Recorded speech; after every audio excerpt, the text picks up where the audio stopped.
oota.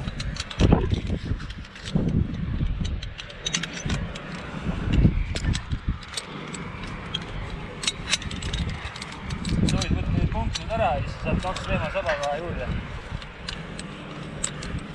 Konksud paned taha rihvum ära. Näiteks, kui sul vaja on. Jaa, okei.